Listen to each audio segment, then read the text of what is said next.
su programa Gracia Urbana. Y esta vez, y quiero contarles algo. En el año de 1517, exactamente un 31 de octubre, un monje joven, un monje agustino llamado Martín Lutero, tomó un martillo y, fiel a la costumbre de su época, clavaría un documento con 95 tesis para examinar acerca de doctrinas que, conforme a las escrituras, no veía que la Iglesia Católica Romana esté haciendo bien.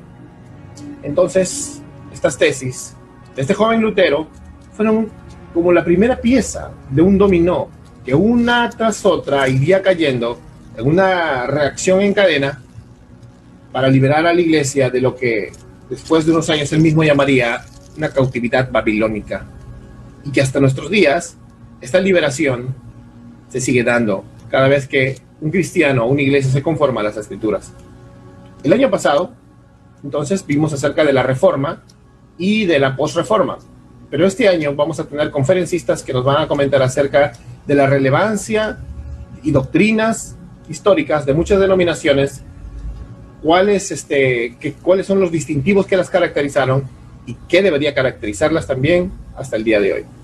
El día de hoy, este jueves, desde la Iglesia Bíblica Centro Crecer, nos acompaña nuestro hermano Matías Rivera, bautista, profesional, y que nos va a hablar acerca de la denominación bautista en la historia, sus características, y estamos seguros que va a ser de mucha bendición. Buenas tardes, Mati. ¿Qué tal? ¿Cómo estás, amigo? Te extrañaba mucho y qué bueno que estés acá.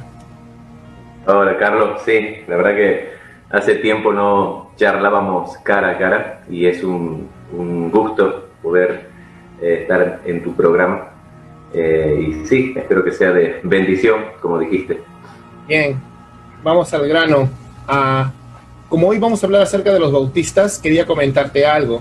En mi ciudad hay alguna especie de repente de confusión, incluso de parte de muchos hermanos bautistas sinceros que tal vez no tienen claro sus orígenes, tal vez o algunos tienen una convicción muy clara de orígenes que tal vez no son realmente los orígenes históricos. Tal vez algunos autores han escrito cosas que no son, otros simplemente han escuchado las voces de algún pastor que les dice cuáles son sus orígenes, pero dentro del círculo de los bautistas sinceros están apareciendo incluso hermanos que están trayendo historias pero sacadas, ¿no? Por ejemplo, dicen que cuando tú le preguntas, ¿no? Bueno, ¿de dónde se origina tu denominación? Te dicen, bueno, nosotros venimos en una herencia directa de los apóstoles. Y trazan algo que se llama el rastro de sangre. Y dice que vienen directo de los apóstoles, pasando incluso por algunos grupos que lamentablemente no son muy ortodoxos.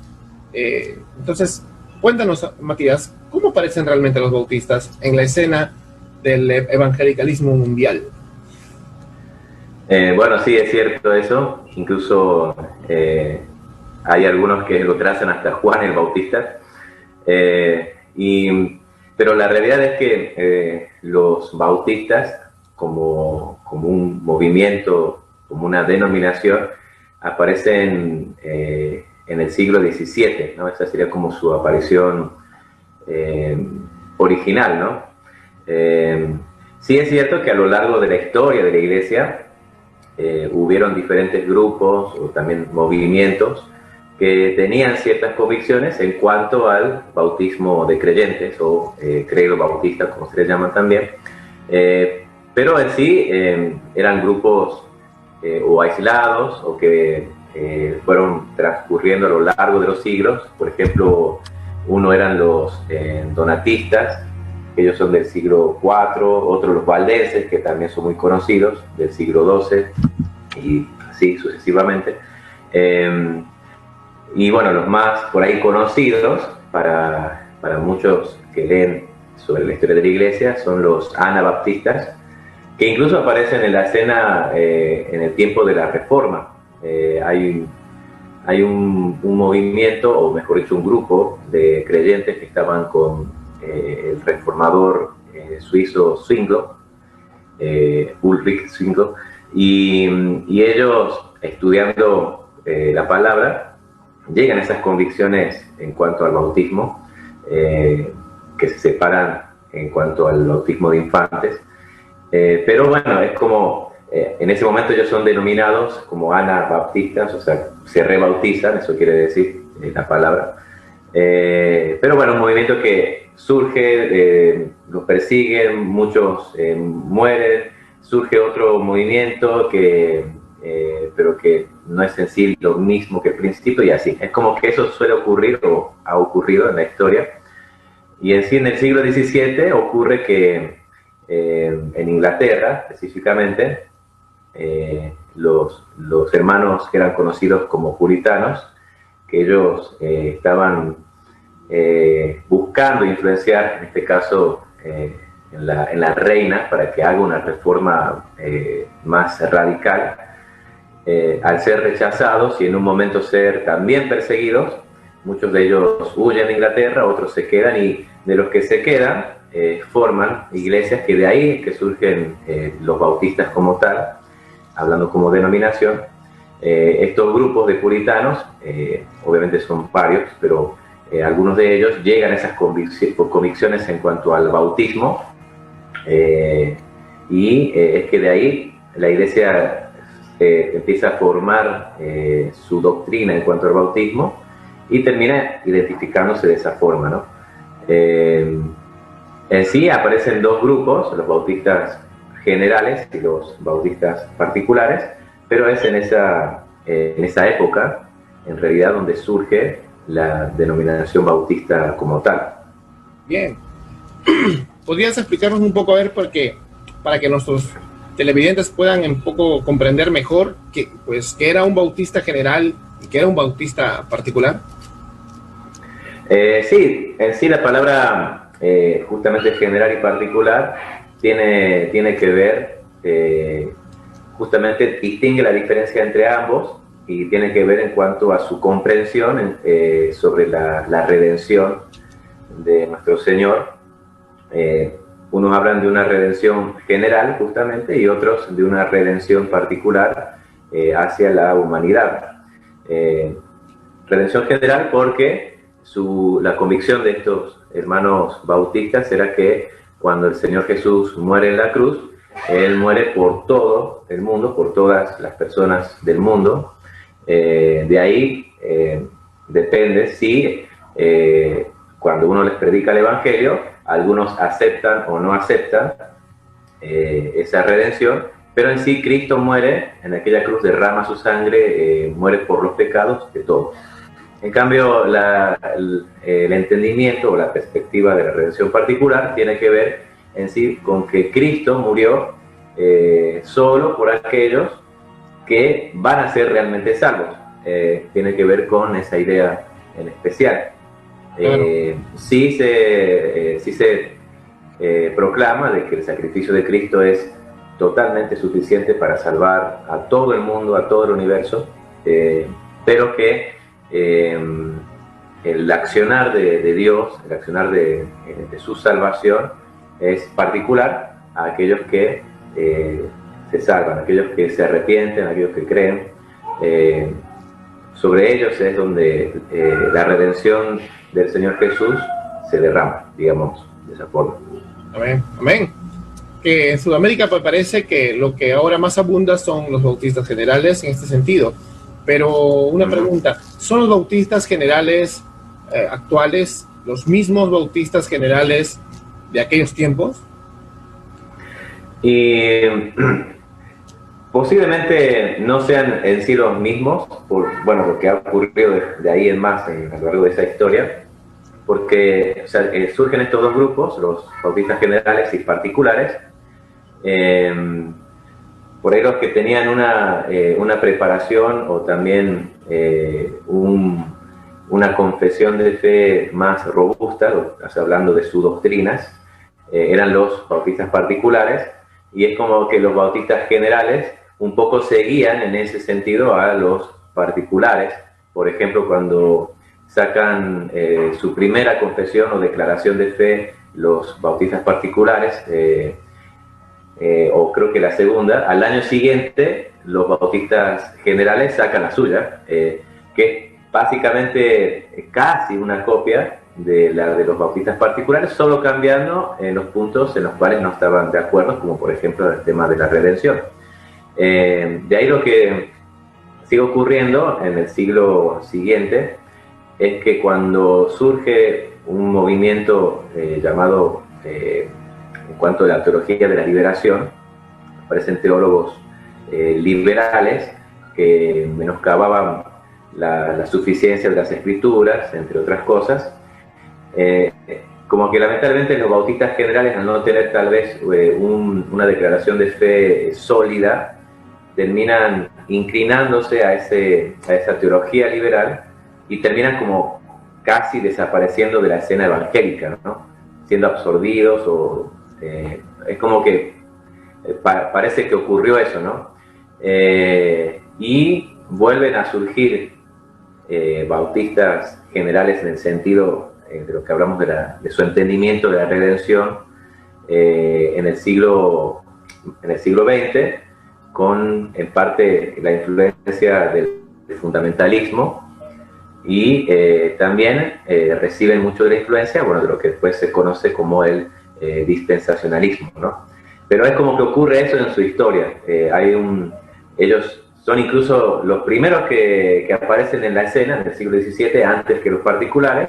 Todo fue una evolución, ¿no? Porque eran grupos de iglesias que iban, por supuesto, adentrándose en las escrituras, buscando entenderlas, avanzando en la obra, y es como que no de golpe dicen, somos bautistas, sino que en su evolución de estos grupos van llegando a esas conclusiones y identificándose de esa manera, ¿no? Pero bueno, es como que ellos surgen primero, después los particulares en cuanto a su identificación. Ocurre la historia de ambos, y bueno, es como que ocurre eso. Los bautistas generales casi como que desaparecen, pero sí los particulares, los bautistas así llamados particulares, desde el siglo XVII en adelante se han mantenido, digamos, en la escena del cristianismo. Vamos a hacer una pausa comercial y vamos a regresar ya mismo, porque el tema está muy interesante y vamos a seguir aprendiendo acerca de nuestros hermanos, los bautistas históricos.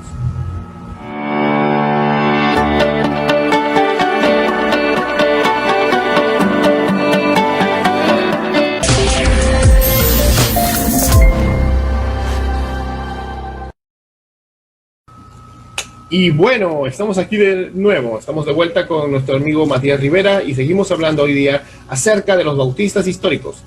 Bueno, en el bloque anterior habíamos dejado un tema ahí, y era acerca de una rama diferente a la de los bautistas de las confesiones, que se llamaban los anabaptistas. Para hacer una clara diferencia, cuéntanos un poco, Matías, acerca de los anabaptistas. Sí, bueno, como habíamos charlado un poco, hubieron diferentes movimientos a lo largo de la historia de la Iglesia, de que los cuales se identificaron, o mejor dicho, los identificaron como anabaptistas. Dijimos de los donatistas, de los valdenses, que cuando esos grupos se forman y en sus estudios de la palabra llegan a esas convicciones en cuanto al tema del bautismo, entre otras, por supuesto, pero que el bautismo, como ellos lo entendían, era muy diferente de cómo la Iglesia en aquellas épocas lo entendía. Siempre predominó bastante el tema del bautismo de infantes. Entonces, eran también perseguidos por ese asunto. Y en la Reforma ocurre lo mismo, cuando empieza este redescubrimiento de las Escrituras, y diferentes grupos empiezan a surgir. Justamente con uno de los reformadores más conocidos ocurre eso, aunque ese grupo, que después también se tildó de anabaptista, fue un grupo pacífico, sincero en su estudio de las Escrituras. Sí buscaban una reforma más radical, porque también ellos observaban de que los reformadores, como Zwinglio, eran como que seguían el paso de lo que los gobernadores o el Estado iba permitiéndoles. Entonces eso a ellos no les agradaba. De ahí es que muchos de ellos promulgan el hecho de la separación de la Iglesia con el Estado, entre otras cosas. Pero bueno, surge sí un buen grupo de hermanos sinceros que estudian la palabra, pero que también son perseguidos, que incluso algunos de ellos son ejecutados. Y a la par, en esa época de los primeros años de la Reforma, surge otro grupo también anabaptista, pero que era más revolucionario, incluso con ideas bastante alocadas, digamos así, que hablaban de que el Señor iba a venir pronto. Un grupo dijo, su principal líder decía que él era Elías, el profeta Elías. Bueno, a ese hombre lo encarcelan, muere en la cárcel. Otro que toma su posta dice que él es Enoch y tilda una ciudad de Estrasburgo, si no mal recuerdo, que iba a ser la nueva Jerusalén. Entonces un grupo de anabaptistas que lo seguían toman armas y van para sitiar esa ciudad, la toman, sacan al sacerdote de allí, y después el sacerdote vuelve con un ejército, logra vencerles, y bueno, hay una matanza terrible en ese entonces, y es como que ahí muere totalmente, digamos, o sea, desaparece totalmente ese grupo de anabaptistas. Entonces era como tenían esas idas y vueltas, y uno de ellos, o mejor dicho, uno de los que fueron sus líderes destacados, se llama Menon Simons, y de este personaje es que después surge el grupo que hoy conocemos como los menonitas, que ellos más bien serían como descendientes directos en el presente de los anabaptistas como movimiento. Entonces, bueno, surge este grupo que también tiene sus idas y vueltas en su historia, y en el tiempo del siglo XVII, cuando, como hablamos en el bloque anterior, aparecen en la escena de una manera más formal, o mejor dicho, distintiva, esa es la mejor palabra, aparecen los bautistas. Existían también anabaptistas, incluso algunos de ellos eran bastante revolucionarios y radicales. Entonces, cuando los bautistas, en especial los particulares, siguen creciendo en Inglaterra, en un momento habían muchas iglesias en toda Inglaterra, 7 en Londres.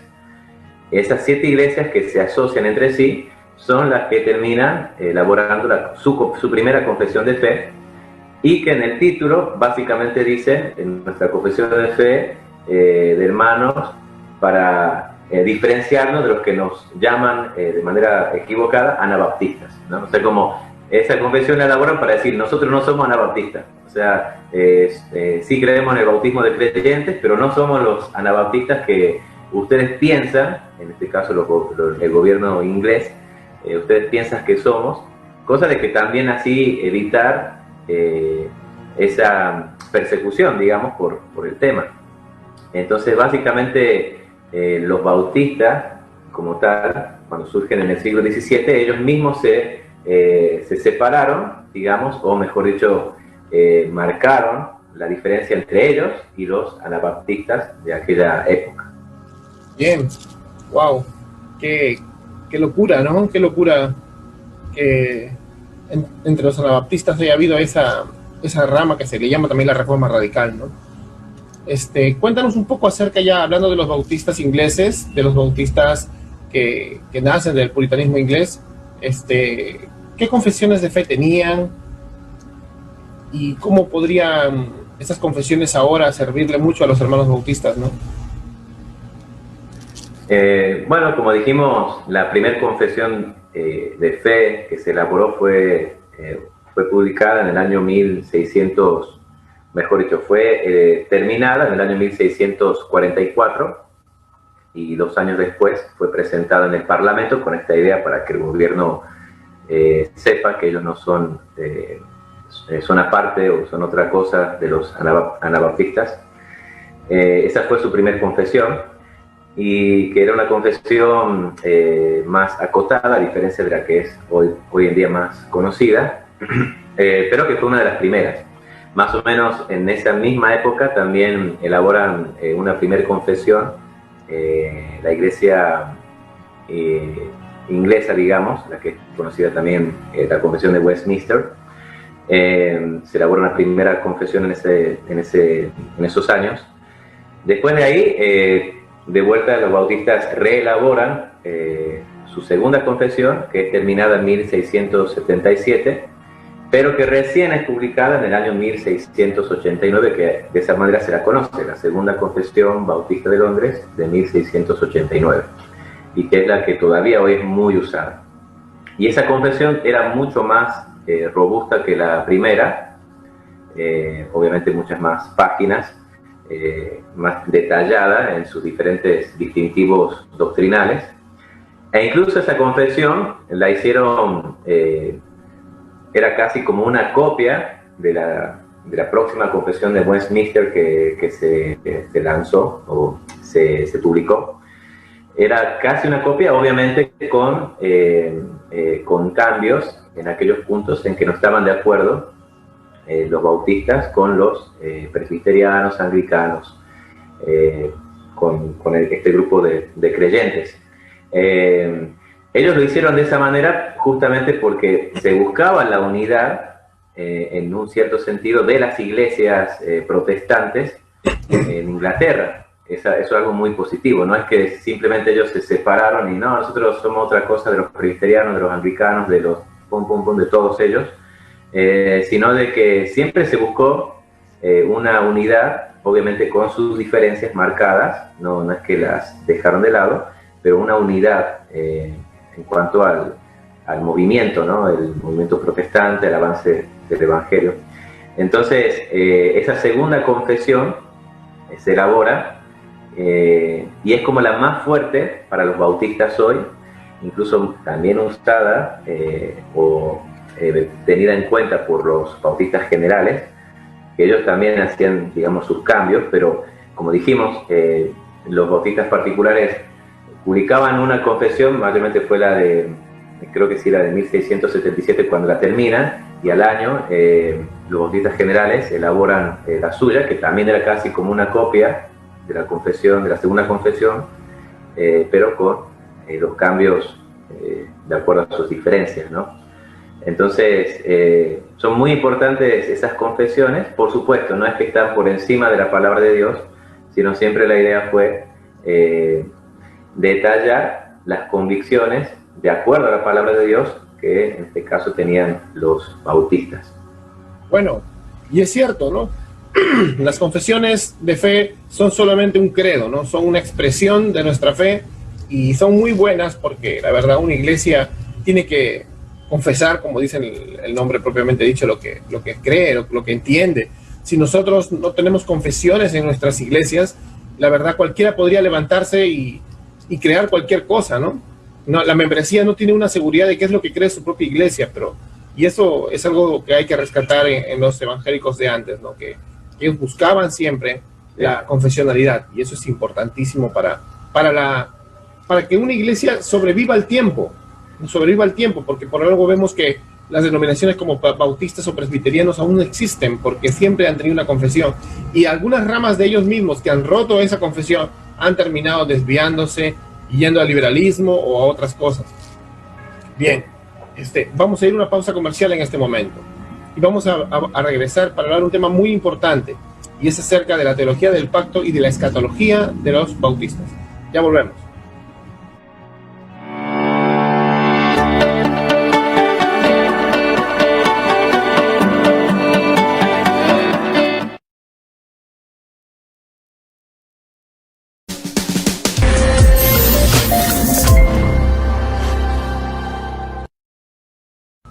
Y estamos de vuelta. Bueno, hay un punto muy importante que es vital para la cosmovisión y la hermenéutica bautista histórica, y es la teología del pacto. Cuando le he preguntado a algunos hermanos, he escuchado respuestas como estas. Mira, te cuento. Bueno, nosotros ya no creemos en la teología del pacto porque tenemos una hermenéutica literal, gramatical, normal, llana. Es algo que siempre repiten y se olvidan de la teológica, claro. Y otros hermanos me dijeron que, bueno, que lo que pasa es que los bautistas fundamentalistas actuales, generales, dispensacionalistas, son una evolución para bien, son una evolución que han mejorado las doctrinas de las confesiones de fe 1789 y otras. O sea, ellos han mejorado la doctrina bautista, por ejemplo, desapareciendo la soteriología calvinista, aunque han mantenido la seguridad de salvación, ¿no? Después han desaparecido la teología del pacto, han desaparecido su escatología. ¿Qué me puedes decir acerca de la teología del pacto y qué tan importante era y es para una denominación bautista? Bueno, sí, es muy importante porque entraría también dentro de lo que se llama teología bíblica, ¿no? De entender la Biblia a través de un tema. Hay diferentes temas que se pueden trazar la palabra, por ejemplo, el reino de Dios, cómo va evolucionando este tema a lo largo de la palabra, del principio, bueno, desde Génesis hasta Apocalipsis. Y lo mismo ocurre con el tema del pacto, por eso teología del pacto, de cómo el Señor va tratando con la humanidad a lo largo de la historia de la redención, desde Génesis hasta Apocalipsis, ¿no? Y de ahí surge este asunto, que es teología bíblica, la teología del pacto, ¿no? De entender el trato de Dios a lo largo de la historia a través de los pactos, ¿no? Y sí es muy importante dentro de la cosmovisión bautista, por lo que dije, te da un entendimiento de la palabra de Dios, de un tema, cómo se traza a lo largo de la historia, te da un entendimiento en cuanto a cómo el Señor fue revelando su redención hasta llegar, por supuesto, a Cristo.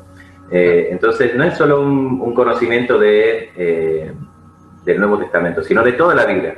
Nos ayuda a entender a toda la Biblia como un todo, justamente, y por esa razón es muy, muy importante, ¿no? Porque también pasa hoy en día, no solo los bautistas, sino otras denominaciones, en que prácticamente conocen muy poco del Antiguo Testamento o lo leen muy, muy poco, y cuando lo leen no entienden, o entienden también de manera torpe, ¿no es cierto? Y tener estos conocimientos, o sea, tener esta visión, que es bíblica por supuesto, ayuda un montón, nos ayuda un montón para entender cómo el Señor fue tratando en la historia, en su historia, ¿no? En la historia de la redención. Importante. Y justamente, sí, muy importante. Y justamente los bautistas del siglo XVII tenían esta influencia en cuanto a la teología del pacto, pactual, porque también ya la Iglesia en su historia, de antes, ¿no? Hablando de siglos antes, estaba ya desarrollando la teología del pacto. Cuando aparecen en la escena los bautistas, ellos también hacen un estudio sobre este asunto, y poniendo, digamos, sus distintivos en cuanto a la creencia particular, en este caso de los bautistas, y que es importante también, muy importante, porque forma su visión, que es una visión también muy bien robusta, bien informada, bien detallada, ¿no? Y que incluso los bautistas, muchos de los bautistas particulares de hoy, o del siglo XX y hasta hoy, muchos desconocen porque se han perdido muchos de estos documentos o no se han publicado tanto como otros, y no han desarrollado por lo tanto, o en el intento de desarrollar una teología del pacto bautista, no ha sido tan sólida como sí lo fue en el siglo XVII, porque hubieron muchos teólogos y pastores bautistas que incluso en sus confesiones lo han desarrollado, y la más importante es la Segunda Confesión Bautista de Londres. En el capítulo 7 es donde ellos hablan de este asunto, y también lo desarrollan en parte, y hay también otros libros de bautistas, teólogos bautistas que hablan del tema.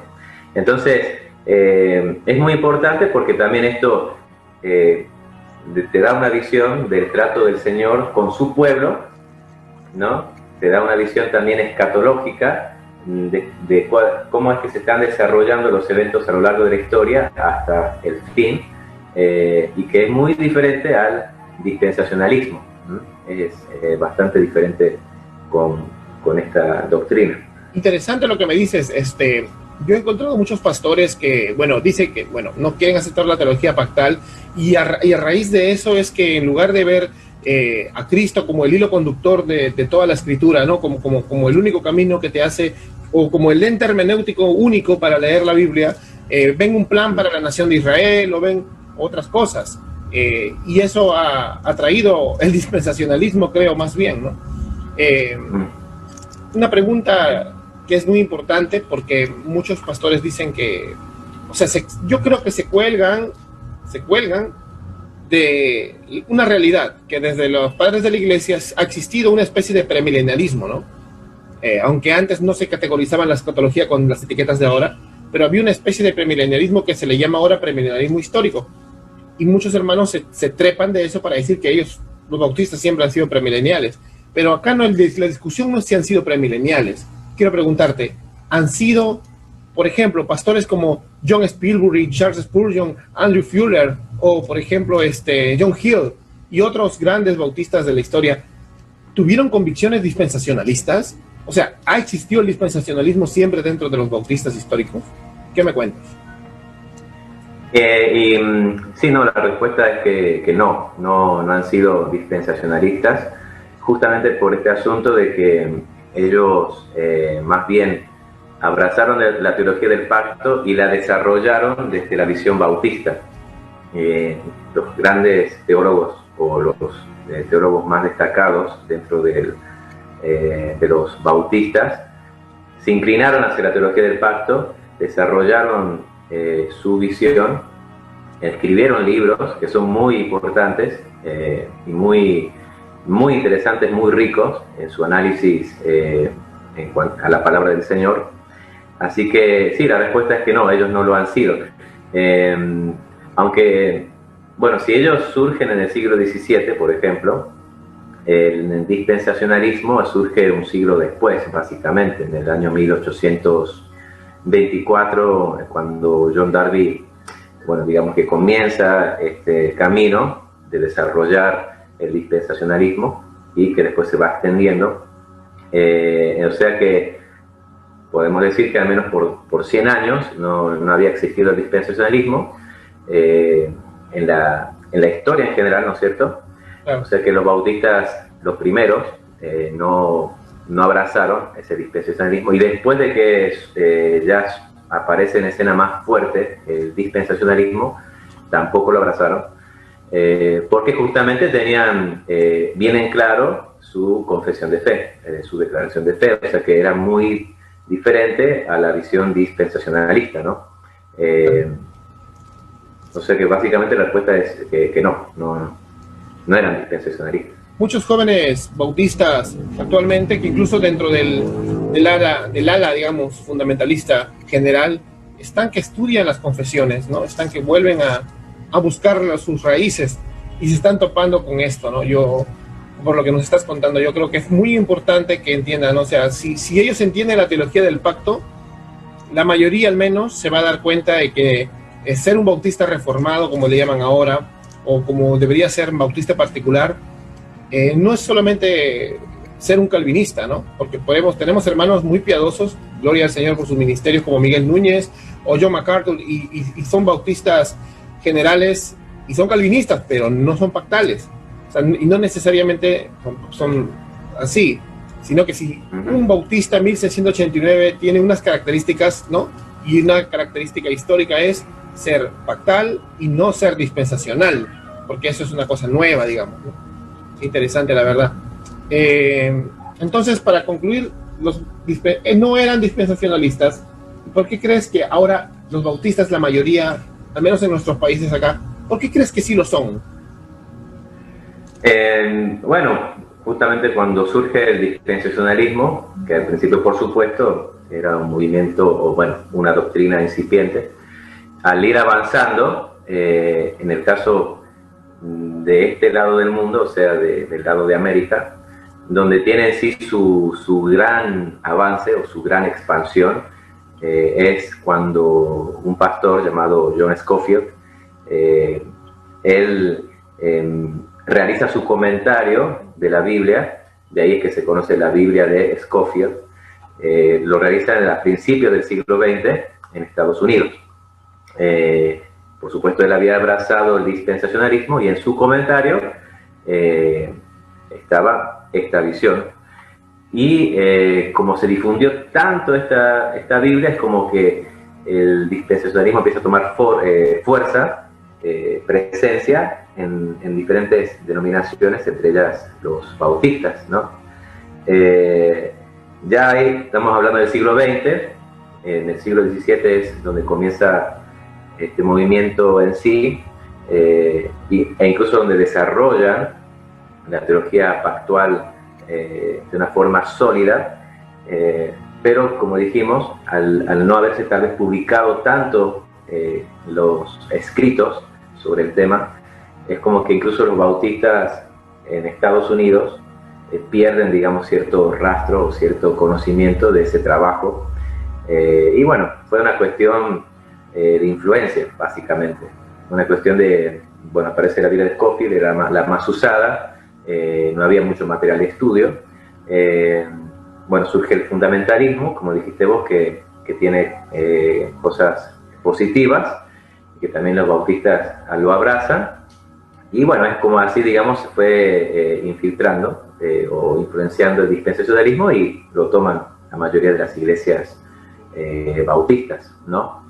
Más ocurre por eso, no por una cuestión de un grupo de teólogos que tenía súper claro la teología del pacto y que al ver el dispensacionalismo dicen, no, esto es más coherente, más convincente, más acorde a la palabra, rechazamos la teología del pacto, nos vamos al dispensacionalismo. No ocurre básicamente eso, sino es una influencia y por falta, digamos, de conocimiento, terminan abrazando el dispensacionalismo. Wow, ¿cómo es, no? Pero bueno, entonces está claro, los bautistas históricos y los bautistas, digamos, tempranos, como le llaman, los bautistas confesionales, los bautistas del pasado.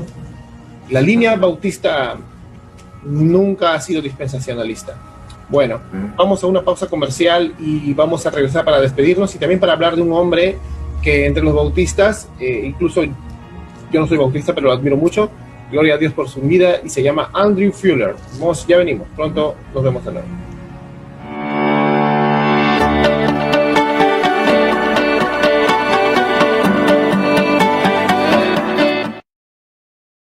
Hola,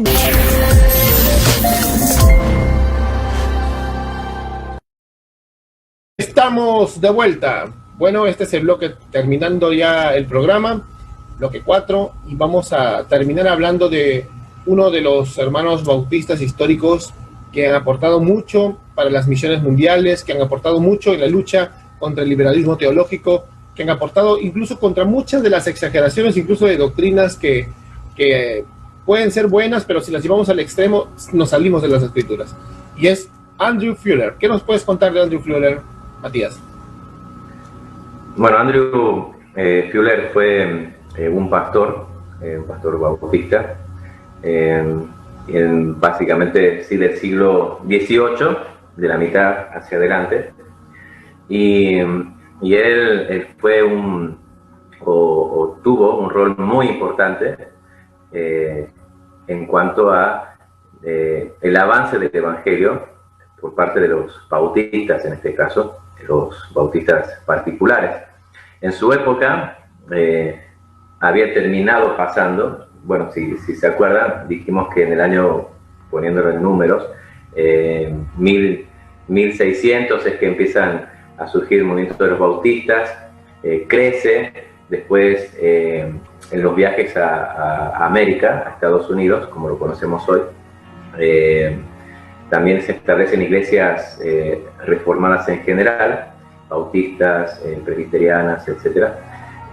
Ocurre un gran despertar, como se lo conoce, a partir del año 1700 en adelante, que ahí surgen personajes muy conocidos, como George Whitefield, Jonathan Edwards, John Wesley, tanto en Inglaterra como en América, pero es como que después hay digamos, un descenso, un relajamiento, también podríamos decirlo, y en el caso de Inglaterra, muchos de los bautistas, como dijiste de esta manera, al sobreenfatizar ciertas doctrinas, terminaron relajándose, terminaron por no ser activos en cuanto a la evangelización.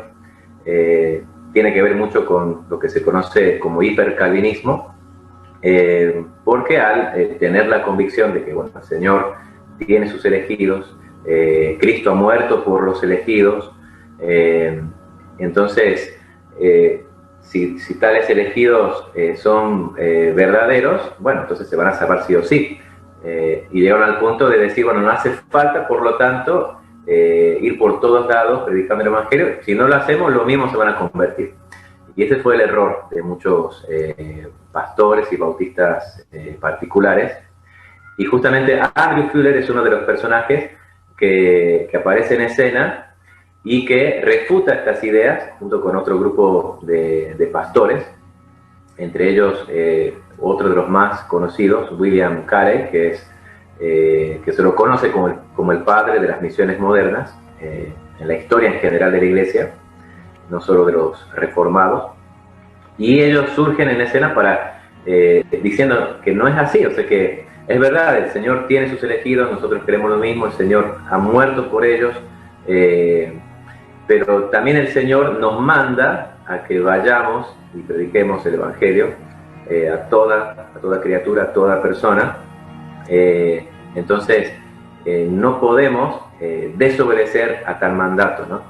Y a partir de ahí como que ellos no tan solo escriben, hacen libros en cuanto al asunto, sino que en su exposición, que es algo muy, muy bueno, porque también cuando la gente tiene prejuicios en contra de los calvinistas, básicamente dicen eso, de que cómo puedes predicar el Evangelio o cómo puedes tener un celo evangelístico si crees en el calvinismo, ¿no?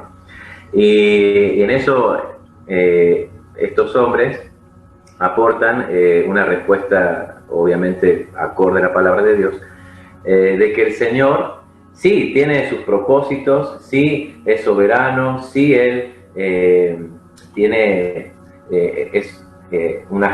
mejor dicho, obra activamente en la historia y se van a cumplir sus propósitos sea como sea, pero también el Señor en su soberanía dispuso los medios para llevar a cabo sus planes. Y dentro de esos medios, en cuanto a la evangelización, por ejemplo, estamos nosotros que hemos sido encomendados a predicar el Evangelio.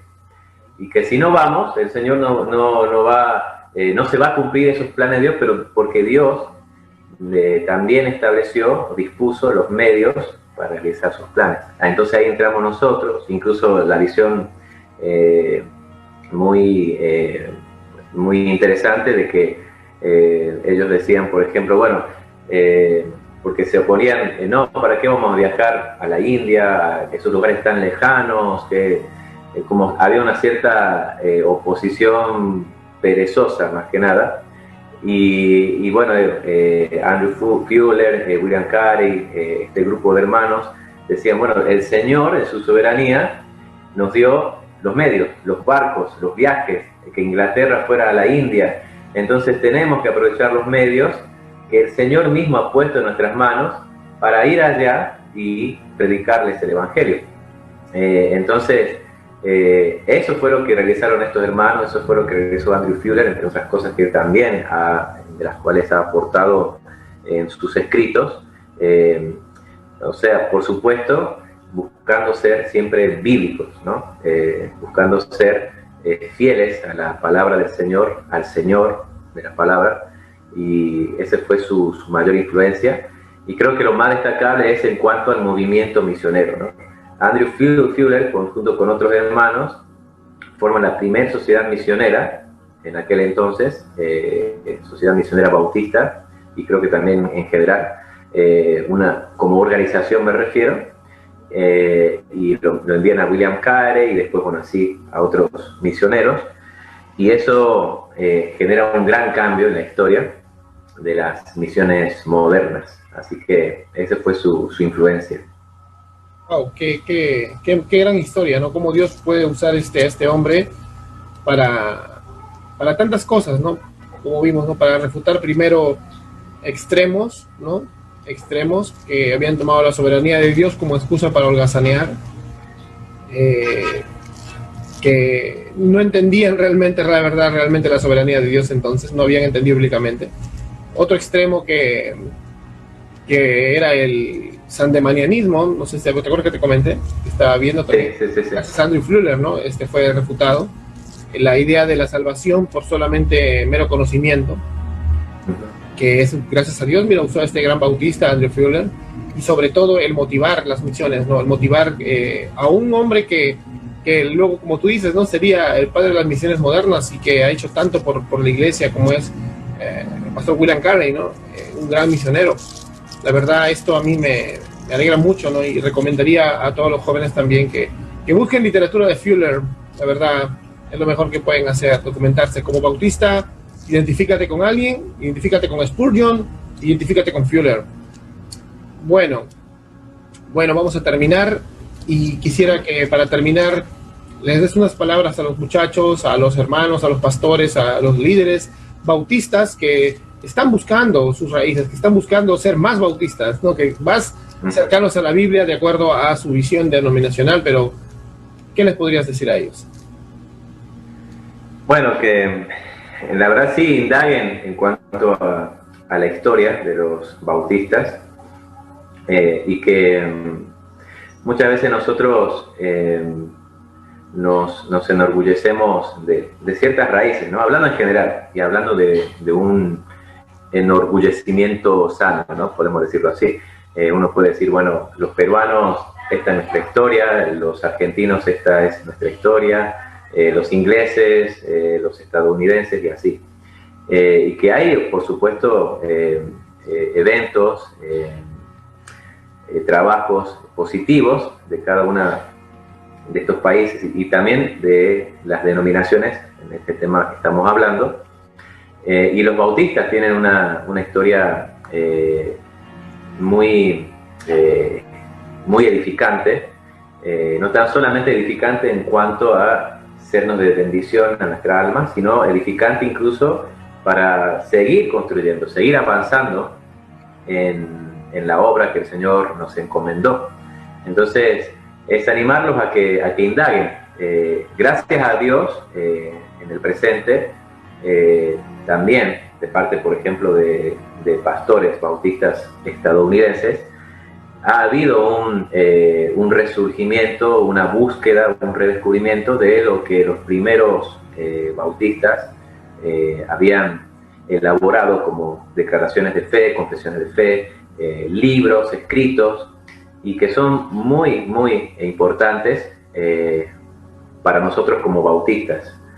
Como dijiste vos, o sea, aquellos que han delineado una confesión de fe, aquellas denominaciones, movimientos, son los que uno ve que han perdurado más en el tiempo, por supuesto, porque también tales movimientos han buscado ser fieles a las Escrituras, no por otra cosa, no depende de la confesión de fe, sino de la fidelidad a la palabra del Señor. Y los bautistas tenemos parte en esa historia, en lo que podemos dar, en este caso, al cristianismo en general, y también lo que podemos dar al seguir plantando iglesias bautistas, lo que podemos dar al mundo, ¿no? En cuanto a evangelizarlo, en cuanto a ganar almas. Entonces, los animo a eso. Hay una página que se llama Federalismo 1689, pueden buscar material allí. Por ejemplo, en cuanto a esto de la teología pactual, hay un hombre muy importante que se llama Nehemías Coxe, así C-O-X-E, bueno, en inglés se dice Nehemiah. Bueno, el mismo John Owen habló sobre el tema en un comentario al libro de Hebreos, y así otros nombres más, algunos que vos citaste hace un rato. Así que pueden encontrar información, y es muy como les digo de vuelta, muy edificante. Acá no se trata de atacar a ninguna doctrina, por ejemplo, lo que hablamos de dispensacionalismo. Incluso la teología pactual, bautista, puede ser un punto, digamos, intermedio entre lo que es la teología pactual presbiteriana e incluso el dispensacionalismo, porque hay como un rechazo de aquellos que son dispensacionalistas a la teología pactual, pero más viéndola solo como presbiteriana. Y la teología pactual bautista tiene diferencia, no todo, pero sí una diferencia, una cierta diferencia, que puede justamente ser de edificación y de influencia para aquellos que son dispensacionalistas en cuanto a esta visión escatológica, como hablamos. Así que los animo a eso.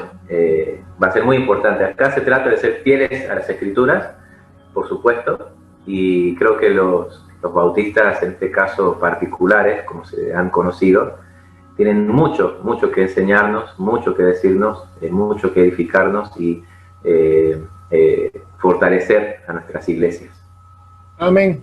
Bien, Matías, muchas gracias. Gracias a Dios por tu vida, por tu ministerio. Gracias a Dios por los hermanos bautistas particulares y también por los hermanos bautistas que no son particulares. Gracias a Dios por tu preciosa iglesia, la verdad. Vamos a terminar este día, pero no se olviden que el próximo jueves vamos a seguir con la conferencia Reacción en Cadena.